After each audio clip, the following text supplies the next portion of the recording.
Salut à tous et bienvenue pour ce direct consacré à la draft NFL 2024 avec ce rendez-vous qui nous attend aujourd'hui, cette nuit du côté de Détroit, j'ai envie de dire moteur, action, nous y sommes avec pour m'accompagner en cette nuit très spéciale des habitués de l'étape. Il nous fait le plaisir d'être avec nous, lui qui a eu pas mal de responsabilités au cours de cette dernière semaine et responsabilités personnelles, Monsieur Victor Roulier et des nôtres. Salut Victor. Et bonjour à tous, bonjour à toutes. Oui, très heureux d'être avec vous pour ce premier tour de la draft qui s'annonce, ma foi, plein de surprises. Tout à fait. Vous l'avez vu, la tradition a été respectée, hein. Non, ce n'est pas un general manager dans une green room. C'est bien Jean-Michel qui nous accompagne avec sa plus belle cravate. Salut Jean-Mi. Salut les gars, et bonjour tout le monde, ça y est, on y est, ça y est, c'est la draft. Allez, c'est parti. Exactement. Depuis le temps qu'on attend ça, Camille, bien entendu, nous fait l'amitié et le plaisir de nous accompagner pour gérer tout l'aspect technique. Salut à toi Camille. Salut à tous.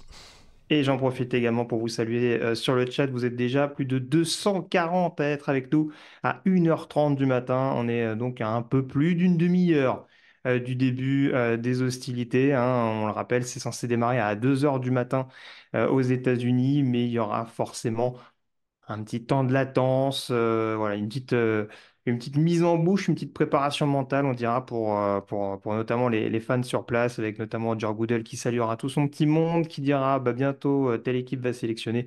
Donc on aura quand même largement le temps de développer un petit peu les différentes intrigues de cette soirée, avec notamment une première demi-heure qui va nous permettre de revenir un petit peu sur les différents enjeux et les différentes interrogations justement sur les positions un peu sexy à suivre au cours de cette nuit. J'en profite donc pour regarder également le chat, comme je le disais, puisque je devais notamment remercier Zeira Eldrin qui s'est abonné pour son troisième mois d'abonnement. Donc merci infiniment à lui ou à elle, d'ailleurs, je pense que c'est à lui.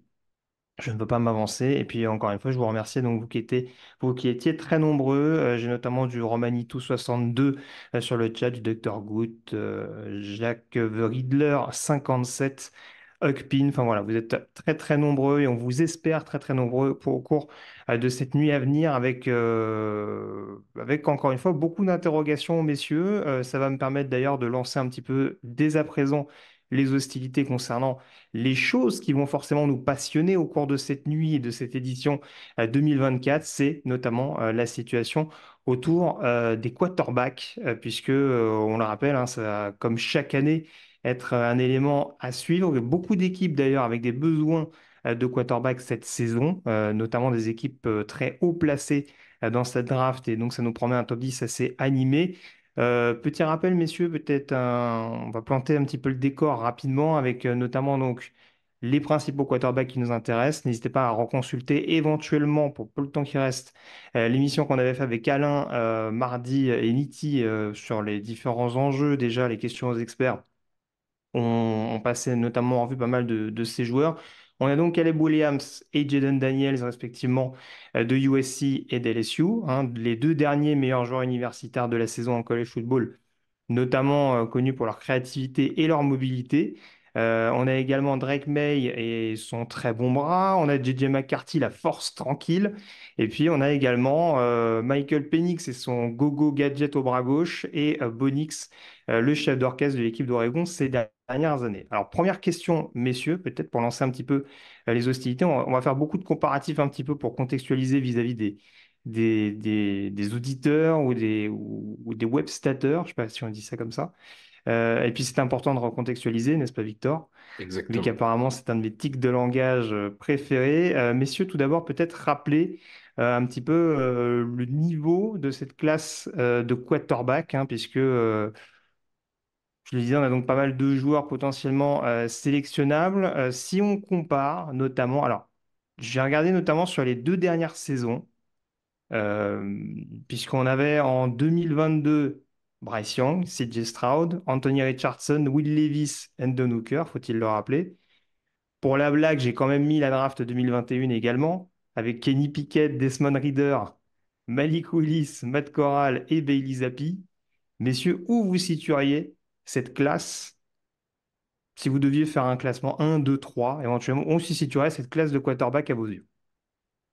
Bah écoute, moi, à mon niveau, c'est assez clair. En un, c'est Young, Stroud, etc. Puisque personnellement, si on parle voilà, au sortir universitaire, j'aurais Bryce Young et CJ Stroud au-dessus de tous ceux qui sont là cette année, je dirais. Cette année en deuxième et évidemment l'année Kenny Pickett en troisième. Mais bon, l'année Kenny Pickett, il est pris en 20. Ensuite, Reader doit être pris en 70 ou quelque chose comme ça. Bon, forcément, là on arrive déjà au troisième tour des deuxièmes quarterbacks. Mais bon, on rappelle quand même que la QV qui devait être historique, c'est Trevor Lawrence, Zach Wilson, Trey Lance, Justin Fields, On Mac aurait pu la Jones. mettre dedans, ouais.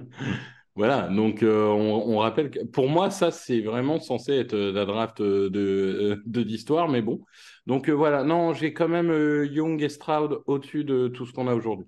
Très bien. Jean-Mi, d'accord avec ça? Est-ce que cette classe te paraît au-dessus ou plutôt celle de l'année dernière comme Victor? Non, non, pareil, ouais, l'année dernière, en fait, exactement la même chose. Cette année, je trouve qu'il y a guère que Caleb Williams parce que il a vraiment ce petit truc en plus du gars qui peut faire des différences là où il n'y a rien du tout. Et donc, du coup, il est un petit peu dans le mix avec Young et Stroud, mais je le mettrais un peu en dessous et puis tous les autres en dessous de Young et Stroud par rapport à l'année dernière. J'en profite pour saluer notre camarade Niti également, hein, qui sera chargé de la partie écrite au cours de cette nuit. Ce sera également le cas demain, hein. Il en a profité au passage pour prendre son 6e mois d'abonnement à la chaîne. Donc merci beaucoup à lui. Et puis également Wells, qui prend son 5e mois d'abonnement consécutif. Donc très grande fidélité de sa part et qui lui dit bonsoir. Donc on espère t'avoir de nouveau avec nous très très longtemps au cours de cette nuit. Dunmood, 42, pardon, également, qui a pris un abonnement de niveau 1 au cours de cette soirée. Donc voilà, pas mal de monde désormais. On est déjà 312 à présent sur le chat. Ce que j'allais vous demander, messieurs, également, c'est un petit peu quelle est pour vous l'intrigue principale sur cette position de quarterback, puisqu'on va rappeler le contexte. On a un petit peu Caleb Williams qui, comme tu le disais, Jean-Mi, sort un peu du lot et devrait, sauf énorme sensation, être drafté en numéro 1 ce soir. On a ce duel pour le poste de numéro 2 potentiellement pour cette deuxième sélection, notamment entre Drake May et Jaden Daniels. On a ce point de chute que tout le monde attend de savoir concernant JJ McCarthy.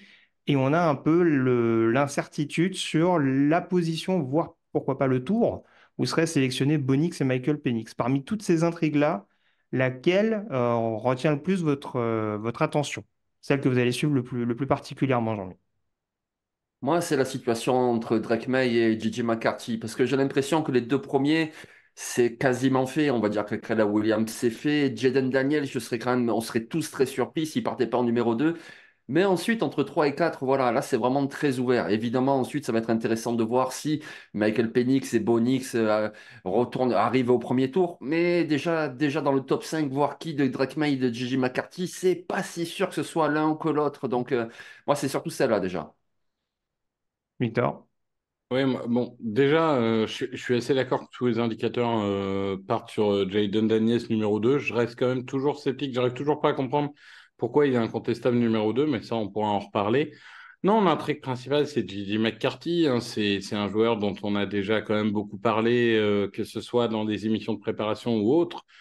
Bon, évidemment, pour faire de l'audience, on aime bien se chahuter dessus, mais en soi, des gens pensent que je l'aime pas. C'est pas que j'aime pas, je pense vraiment qu'on est devant une énigme absolument totale. C'est-à-dire qu'il y a des choses qu'on sait, hein, clairement, sur le joueur. Après, on a rarement vu un joueur aussi hypé avoir aussi peu de volume pour vraiment évaluer son niveau. Alors, il a fait d'excellents camps. Et moi, je le dis tout de suite, hein, la draft, elle peut exploser dès le choix 2 avec un Washington qui prend tout le monde de court et qui va prendre un McCarthy ou un May, hein. Daniel semble favori, mais c'est quand même pas gravé dans le marbre pour moi. Très bien. Bon, en tout cas, ça fera pas mal de points à surveiller. Camille, je passe à la possibilité potentiellement de mettre en ligne le premier sondage de la soirée consacré au quarterback. Juste le temps peut-être justement de vous interroger là-dessus. Ça va être intéressant de savoir. Pour vous, quelle est votre projection sur l'ordre des quarterbacks choisis? Jean-Mi, tu te lances le premier? Oh, ben allez, Caleb Williams, Jaden Daniels, DJ McCarthy, Drake May, Michael Penix et Bonix, dans cet ordre. Victor? Moi, j'en ai que 5 au premier tour. Personnellement, forcément Caleb Williams, Jaden Daniels, Drake May, Gigi McCarthy et Bonix. Très bien. Vous avez la possibilité également, puisque merci Camille, tu l'as mis sur le chat, donc le sondage, combien de quarterbacks voyez-vous drafter au premier tour? Ça commence à répondre. Il y en a beaucoup déjà qui commencent à répondre 5. Quel Hmm. est votre pronostic à ce sujet, messieurs? Bah, Moi, moi, j'ai c'est... dit 6. Ah, pardon. Ouais. Non, vas-y, vas-y. Oh, ben juste, moi, je pense 6. Hein. Je pense qu'en fin de premier tour, ça va revenir pour les deux autres. Victor? Moi, je dis 5 et personnellement, par exemple, je préfère Michael Penix à Bonix. Mais je pense qu'il y a plus de chances que ça soit Bonix pour deux raisons. C'est que déjà, dans les équipes de fin de premier tour, je trouve que c'est plutôt des équipes, par exemple, si les Broncos trade back ou des choses comme ça, c'est plutôt des équipes où Bonix correspond un peu plus. Et je reste persuadé que Michael Penix, aussi talentueux qu'il puisse être, le fait qu'il ait fini 4 saisons à l'infirmerie, même si oui, ça fait 2 ans que ça va bien à Washington, tout ça. Je reste persuadé que ça fait peur aux équipes NFL et que c'est typiquement le genre de choses qui fait tomber un joueur au deuxième tour. Ouais, 5, ça a l'air en tout cas d'être le consensus global. Après, il y a différents avis, bien entendu, sur le chat.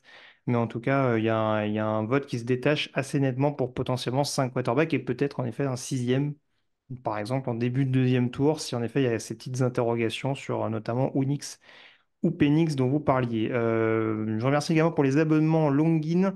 On a également El Robzit qui s'est pris un abonnement de niveau 1. Et puis j'avais également Edakram pour son troisième mois d'abonnement de niveau 1. Donc voilà, ça fait chauffer sur le chat, hein. Très clairement, grosse session d'abonnement pour nous suivre au cours de cette semaine, hein, parce qu'on le rappelle, il n'y aura pas que le premier tour ce soir, il y aura également le deuxième et le troisième tour qu'on fera ensemble, mon cher Jean-Mi, avec encore Camille aux commandes dans la nuit de vendredi à samedi. Ce sera donc à partir d'1 heure du matin pour la précision. Donc voilà, faites déjà un peu de place dans votre calendrier en anticipation de ce qui va venir demain. Mais si on passe au deuxième chapitre un petit peu de cette présentation, notamment la question des receveurs, puisque ça aussi, ça va être quelque chose d'assez intéressant et savoureux à suivre. Comme souvent ces dernières années, on est sur une classe assez huppée, avec notamment trois noms qui ressortent du lot. Malik Harrison, pas du tout, hein, le linebacker de Baltimore qui est déjà en NFL. Marvin Harrison Jr., pardon.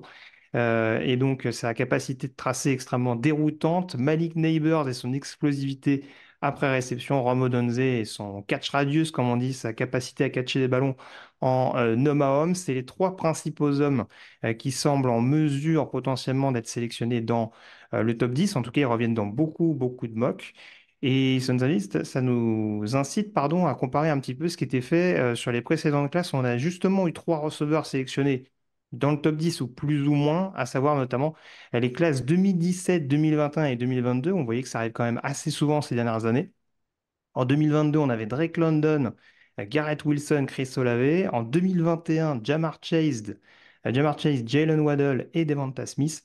Et en 2017, un peu moins glorieux en l'occurrence. On avait à l'époque Corey Davis, Mike Williams et John Ross. J'avais un doute également sur le prénom. Messieurs, du coup, si on se fie à cette date-là, est-ce que c'est une bonne idée pour vous? Est-ce que c'est une bonne idée? Ou en tout cas, est-ce que ça vous paraît plausible qu'on se retrouve de nouveau dans cette situation-là avec de nouveau trois receveurs sélectionnés dans le top 10 au cours de cette édition 2024? Victor? Oui, alors en fait, c'est assez rigolo ce qui va se passer. C'est-à-dire, est-ce que les trois méritent le top 10? Absolument. Est-ce que les trois vont être dans le top 10 ou très proches, on va dire? Ça va vraiment dépendre de où se situe le rush, parce qu'on a, si vous voulez, un trio de tackle qui semble se détacher, voire un quatuor si vous considérez Fotano comme un tackle. On a un trio de cornerback qui semble se détacher, et on a ce trio de receveurs. Et en fait, on sait très bien qu'il y a une des trois positions où ça va rush. D'un coup, tout le monde va se précipiter, et on ne sait pas forcément laquelle c'est. Et comme receveur, c'est quand même la classe la plus profonde de cette draft, peut-être que certaines équipes vont être tenter d'attendre. Donc, on peut avoir les trois dans le top 9, mais on peut en avoir un qui tombe à la Sidi Lembe, pour ceux qui s'en souviennent, qui devait être top 10 et qui finalement, bah, comme ça tombe pas comme ça doit tomber, finit 16 ou 17, 17 même, je crois, à Dallas. Donc, Jean-Mi? Oui, oui, oui, je peux pas dire mieux en fait, hein. C'est pour ça que j'aime Victor. Voilà, il a dit ce que je voulais dire, tout simplement. Ce sont vraiment des bons receveurs, il n'y a pas de problème, notamment les deux premiers, mais même Odunze, il est très très fort. Mais forcément, ça va dépendre, voilà, des offensive tackles, des edge, des cornerbacks, comment tout ça va se goupiller. Et en plus, voilà, ce que je peux rajouter, c'est que la QV est tellement profonde. Alors, c'est pas une surprise, ça fait des mois qu'on vous le dit, mais c'est la vérité. C'est tellement profond que des équipes vont se dire, ben oui, j'ai besoin d'un receveur. Oui, ce receveur-là est bon, mais je vais plutôt prendre un edge, je vais plutôt prendre un corner parce qu'au deuxième tour, j'aurai également un très bon receveur. Un peu moins bon, mais avec un gap quand même pas si grand que ça. Donc, je prendrai un receveur plus tard. Et du coup, ben, ça risque de les faire glisser. Alors, quand on a intrinsèque, comme il a dit, les trois méritent. Ouais, c'est aussi les mots de tête qu'on avait sur les mocks, à pas savoir justement si vraiment telle équipe devait partir en effet sur un receveur, parce que comme tu le disais, beaucoup partaient du principe que bah, on préférait miser sur la profondeur du poste et pourtant et potentiellement aller en chercher un plus tard que de se précipiter dessus dès le premier tour. Donc, en tout cas, je vois qu'il y a quand même beaucoup de monde sur le chat qui nous écoute de l'international, si j'ose dire, en tout cas pas qu'en France, hein, puisque j'ai notamment Anto SPM qui nous dit bonjour de Saint-Pierre et Miquelon. Donc bonjour à lui, je ne sais pas qui va aller dans le secteur, n'hésitez pas à nous le dire. Et j'avais un bonjour de Montréal également, je crois que c'était The Westbrook 28 également qui nous salue en provenance de en provenance du Québec. Donc voilà, très, très heureux de vous avoir avec nous. Et puis j'en profite également pour remercier Pentilas et son deuxième mois d'abonnement, Juanul Colos pour son cinquième mois d'abonnement. Et je crois que je n'oublie personne. Je revérifierai, je rectifierai si tel est le cas. Camille a également publié le sondage au passage sur les receveurs, sur cette question, est-ce que c'est réaliste donc d'avoir trois receveurs dans le top 10?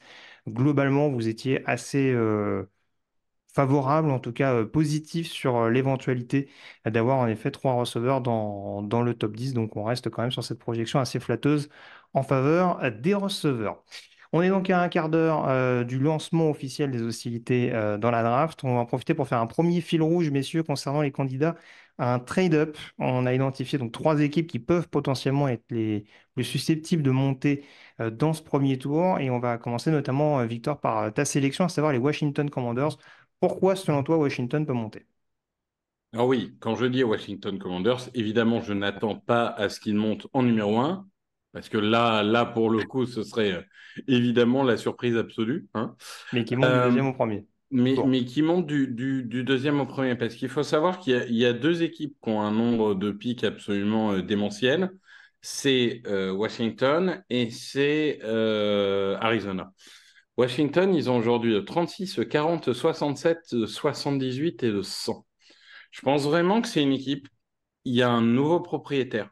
Ils veulent redonner de l'allant à cette équipe, redonner de l'attractivité à cette équipe. Ils viennent vendre un process comme ils avaient pu vendre à Philadelphie, enfin aux 76 Years, hein, donc pour le coup, je pense qu'ils vont vouloir frapper fort et je ne serais pas étonné de dire, OK, on a notre quarterback, mais il lui faut une protection, mais il lui faut des receveurs, mais il lui faut ça ou ça, et de venir faire un gros splash au milieu du premier tour. Par exemple, typiquement, moi je dis, hein, il y a 17 ou 18 joueurs qui méritent le top 10, donc il y en a qui vont tomber. Imaginons un Brock Bowers qui tombe comme dans un mock hier, en 17 ou en 18. Tu peux vendre à ton public un Jaden Daniels et un Brock Bowers. Je pense qu'ils sont capables de le faire. Jean-Mi, du Ouais, coup, ouais, c'est vrai, ton tout à fait, choix ouais. pour le trade-up, pardon. Du coup, toi, tu étais plutôt favorable à une montée des Houston Texans. Donc là encore, on est sur une équipe du deuxième tour qui monterait potentiellement au premier. Oui, parce qu'ils ils ont échangé leur choix du premier tour, mais ça ne veut pas dire qu'ils ne seront pas là ce soir. On sait très bien que leur manager, voilà, c'est un petit peu un joueur. On l'a vu l'année dernière. Il n'a pas hésité à donner le choix 2024 à Arizona pour remonter, reprendre Will Anderson. Cette année, son choix, il a échangé à Minnesota. Donc, qu'est-ce qu'il va faire? Il peut bouger. Il peut se dire, voilà, il me manque tel joueur pour mon équipe parce que l'équipe, quand même, elle est assez prometteuse. Ils ont plus besoin de qualité que de quantité. Donc, je ne sais pas s'il identifie un Byron Murphy, le defensive tackle, un Kool-Aid McKinstry, le cornerback, qui est encore disponible en fin de premier tour. Il peut se servir de ces deux choix du second tour, en utiliser un, voire les deux, ou un seul et faire notre package, et revenir au premier tour en se disant, voilà, il nous manque ce joueur, il va nous apporter, hop, on y va. La qualité plutôt que la quantité. Je verrais bien Houston le faire. Très bien. Oui, c'est pas impossible, sachant que le groupe est assez complet en effet. Moi, j'ai pas été aussi original que vous, messieurs. Je suis allé sur les Minnesota Vikings. Il paraît qu'ils sont dans les rumeurs pour un trade-up. Il paraît qu'ils ont des besoins de quarterback et que peut-être Sam Darnold n'est pas la solution à long terme. Donc du coup, voilà, ça me paraissait le choix le plus logique à mettre en avant concernant un trade-up. Donc voilà, cette sélection de Minnesota pour monter dans le top 10, voire dans le top 5 surtout, et potentiellement aller repartir sur une nouvelle phase. Je vois d'ailleurs sur le chat, c'est ce qui a été le plus plébiscité. Tac, je revérifie juste un petit quelque chose avec Camille, puisqu'on va réajuster un petit peu le conducteur de l'émission tout de suite, et on va justement passer, messieurs, au trade down par la suite, avec donc vos candidats là aussi concernant les équipes qui peuvent potentiellement descendre. Victor, je te rends la parole, puisque là, en l'occurrence, tu vois plutôt les Chicago Bears, avec là encore, j'imagine, leur deuxième sélection du soir, descendre dans cette draft 2024. Oui, parce que les Bears, ça reste quand même une équipe en reconstruction, qui a beaucoup de besoins. Et aujourd'hui, ils n'ont que quatre choix dans cette draft. Le 1, le 9, le 75 et le 122. Alors oui, avoir deux top 10, ça a une valeur inestimable. Et ils peuvent eux aussi se dire qu'ils vont prendre le receveur futur pour Caleb Williams ou des choses comme ça. Je pense malgré tout que le 9 peut avoir une sacrée valeur marchande et que si ils peuvent récupérer, disons, deux, trois pics cette année et un pic l'année prochaine, ça ferait pas forcément de mal parce qu'il y a quand même beaucoup de besoins. Il y a besoin de renforcer la profondeur à beaucoup de postes. Et quatre choix de draft, même s'il y a deux top 10 évidemment, mais c'est quand même très léger. Donc pour le coup, je ne serais pas étonné qu'ils descendent. Il va y avoir des gens intéressés, hein. Pourquoi pas les Colts, pourquoi pas les Saints, pourquoi pas tout ce genre d'équipe. Donc, ça m'étonnerait pas qu'ils essaient de récupérer un peu de draft pick parce que là, leur capital draft, comme on l'appelle, est un peu mince. Tout à fait. Il me semble que sur les mock drafts qu'on a fait avec Échange, en tout cas, on a souvent cédé le pick 9 avec Chicago, alors que pourtant, c'était pas souvent le même GM virtuel qui s'en occupait. Jean-Mi, toi, c'est l'équipe juste derrière potentiellement que tu vois descendre, à savoir les New York Jets. Oui, c'est ça, parce que ben, eux, ils n'ont pas de choix au second tour. Et au second tour, tu peux récupérer un bon receveur. On le sait, il faut encore améliorer les squads pour Aaron Rodgers. Donc, je les verrais bien vouloir ce choix du deuxième tour. Et puis, ben voilà, comme le disait Victor, à 9, le Chicago aura des propositions. Ben, à 10, les Jets aussi. Et je les verrais bien faire ce type de move et descendre un petit peu en fin de premier tour, récupérer quand même un joueur. Ça peut être Brock Bowers ou alors un tackle offensif et puis récupérer un choix du deuxième tour. Pour moi, c'est un candidat vraiment pour faire un trade down. Ouais, moi, personnellement, j'y suis avec les Chargers. Alors, encore dans la même logique un petit peu que le Minnesota, mais je me dis que c'est une équipe qui a quand même pas mal de trop un peu préoccupant sur certaines positions et je me dis que ce serait pas forcément une mauvaise chose pour lancer la nouvelle ère Joe Ortiz, Jim Harbaugh de vraiment réussir à la fois réajuster les positions à besoin et en plus d'assurer un minimum de profondeur sur certaines positions, notamment en attaque pour enfin épauler efficacement Justin Herbert. Donc c'est aussi dans cette logique-là que je me dis un petit peu dans ce qui a été là aussi souvent fait dans les mocks de voir plutôt les Chargers descendre, notamment avec leur cinquième sélection. Sur le chat, en tout cas, le sondage a été publié et globalement, vous étiez d'accord sur la possibilité de voir notamment les Chargers avoir le plus de chance. Juste derrière, on avait les Bears et ensuite les Jets. Donc voilà, en tout cas, ça nous promet une soirée assez animée. On le rappelle, il y avait quand même 13 échanges dans la dernière mock draft du site. Et on ne serait pas surpris d'en avoir. Vous envoyez combien très rapidement d'ailleurs pour ce soir, Victor? Moi, je parlais de 10 hier ou mardi. Ce serait quoi ton pronostic approximatif? Une grosse fourchette. Faudrait l'historique, 10 ça me paraît quand même beaucoup, mais 7-8, 6-7-8, je dirais par là. Jean-Mi? Ouais, ouais, je pense, ouais, peut-être 6, allez, 6, ça serait déjà pas mal. Parce que le truc, c'est que vraiment, on voit beaucoup, beaucoup de possibilités de trade. Voilà, eux, ils pourraient monter, ils pourraient descendre, il y a énormément d'équipes, mais ils vont pas tous le faire. Donc, déjà 5, 6, ça serait pas mal. Tout à fait. Messieurs, je vous propose, Victor notamment, qu'on termine peut-être cette partie de présentation, notamment par un quiz que tu nous as concocté, puisqu'on est à quelques minutes maintenant du lancement des hostilités. On a vu notamment les quelques prospects invités hein, du côté de Détroit se rendre sur le podium pour saluer le public ô combien nombreux dans la ville du Michigan.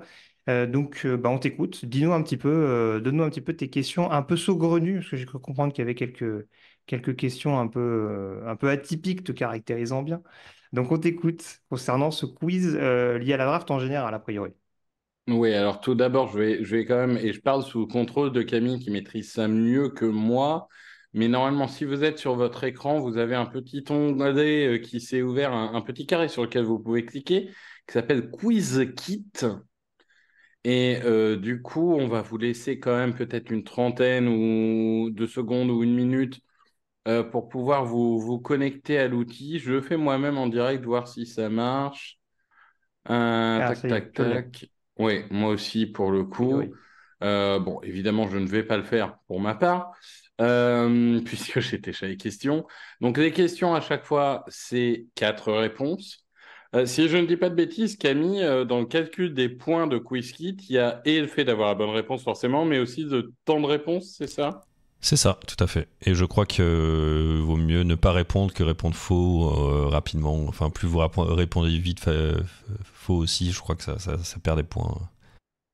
Voilà, donc je ne sais pas si Sarah est là ce soir, parce que Sarah, normalement, c'est notre expert Expert quiz quiz. qui a eu une année où elle a raflé littéralement 80% des quiz qu'on a fait. Mais évidemment, ça, on le verra aujourd'hui. Il y a 8 questions. Camille, tu me donnes le top départ quand je peux y aller. Je ne sais pas Vas-y, où on maintenant. en est. Tu peux y aller maintenant. On y va. Alors, on part avec la question numéro 1. Parmi ces quatre joueurs, qui n'est pas un quarterback? Caleb Williams, Drake May, Dallas Turner, Gigi McCarthy. On commence doucement. On permet à tout le monde de se mettre en place. Je pense que là, il n'y aura pas forcément de grandes surprises, puisqu'on a quand même beaucoup parlé des quarterbacks depuis Un une heure et peu. demie, si vous êtes là.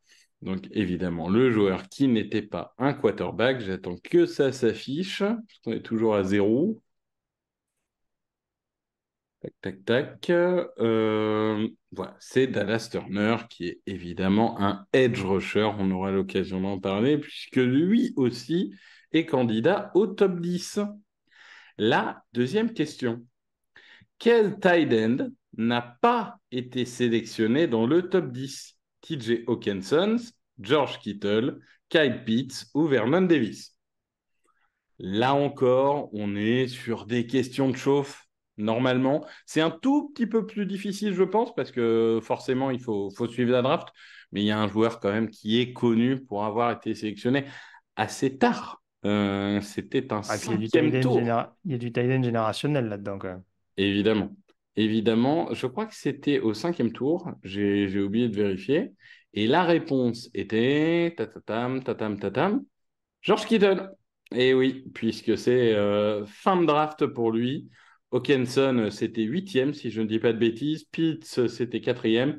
Et Vernon Davis, des plus anciens s'en souviennent, mais lui aussi était un top 10 à l'époque. La troisième question. Parmi ces quatre joueurs, qui n'a pas eu un papa en joueur NFL? Brendan Rice, Chris Jenkins, Joe Alt ou Jared Verse? Forcément, je n'ai pas mis Marvin Harrison dans les questions parce que ça aurait été un petit peu simple. Quoique, il y en a un des quatre pour lequel Oui, c'est c'est ce que j'allais assez dire, tu as simple. quand même mis un homonyme. Hein. J'ai quand même mis un homonyme, mais qui est un peu plus vieux, enfin un peu plus vieux et moins Hall of Famer. Donc, je C'est suis pas ça. sûr que tout le monde a pour le coup. Et donc, la réponse était. Tadadam. Moi, j'attends toujours que ça s'affiche. J'essaye de pas vous spoiler. Jared Verse, puisque Brendan Rice est le fils de Jerry Rice, Joe Alt est le fils de John Alt, et Chris Jenkins est le fils de Chris Jenkins, et Jared Verse est le fils de son père, qui est sûrement quelqu'un de formidable. Quatrième question. Là encore, on reste dans quelque chose d'abordable. Avant d'être à Oregon, dans quelle université Bo Nix a-t-il joué? UCLA, Oregon State, Auburn ou Alabama? Forcément, si vous suivez le college football, c'est assez facile, mais on sait historiquement qu'il y a beaucoup d'entre vous qui nous regardent qui êtes plutôt des fans NFL et qui ne sont pas forcément à regarder le college football toutes les semaines, donc je ne suis pas sûr que ça sera aussi évident que ça. Et la réponse était, là encore, Auburn. Auburn qui était donc l'université dans laquelle il a été révélé, dans laquelle il a fait un peu les montagnes russes, on va dire. Je vois qu'il y a 15 personnes qui ont voté UCLA. Non, non, j'ai juste profité de l'occasion pour mettre UCLA parce que vous me connaissez. On va finir avec les questions abordables.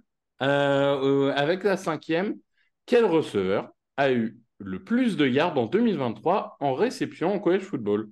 Rome Odunze, Malik Nabers, Troy Franklin, Malik Washington. Donc là, on est sur la fameuse question stat qui fait toujours plaisir et où en général, il y a toujours un petit doute, hein, forcément. Je n'ai pas repris, j'ai la réponse évidemment, mais je n'ai pas repris le tableau.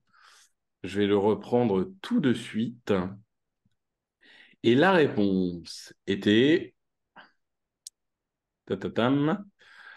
Rome Odunze, qui a eu 1640 yards, Mike Nabers 1569, Mike Washington 1426 et Troy Franklin est un peu plus loin, je crois il est autour de 1350. Tout à fait. Je précise qu'on n'oublie pas la draft, hein, bien entendu. Roger Goodell n'est pas encore sur le podium, on vous tiendra informé, bien entendu, des événements en parallèle. C'est ça. Vas-y. Il ne reste que 3 questions. La sixième question, dans quelle high school Caleb Williams a-t-il été au début de sa carrière? IMG Academy, Gonzaga College High School, DeSoto ou Bishop Sycamore? Il faut être calé en high school maintenant, et Victor, c'est terrible. Ah ouais. Heureusement, Normalement, Bishop Sycamore, il y en a beaucoup qui le connaissent, mais oui, bah oui, oui. Il y a une petite histoire autour de il ce y a une lycée. petite histoire, évidemment. Et la réponse était...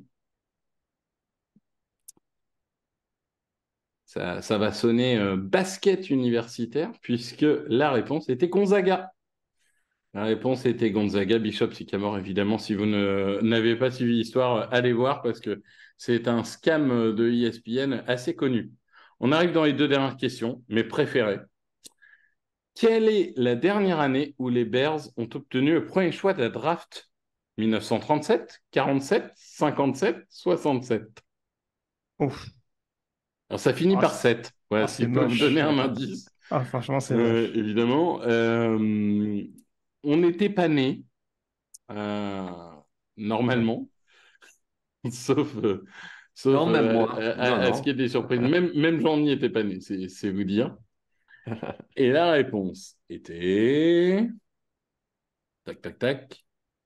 1947. Ah, je savais que j'allais planter sur cette question. Et la dernière, c'est ma préférée. Alors, préparez-vous. Ouvrez bien vos yeux. Hein. Quelle est la bonne orthographe? Rucororo, Rucororo, Rucororo ou Rucororo? Alors, attends, faut que je vois parce que ouais, ça bouffe plein de temps ton truc là en plus. Je crois que c'est ça. Ouais, on met la pression, évidemment. Normalement, je l'ai. Ah, J'espère quand même avec le nombre de fois où j'ai dû l'écrire. C'est ça, moi, pareil. Ouais.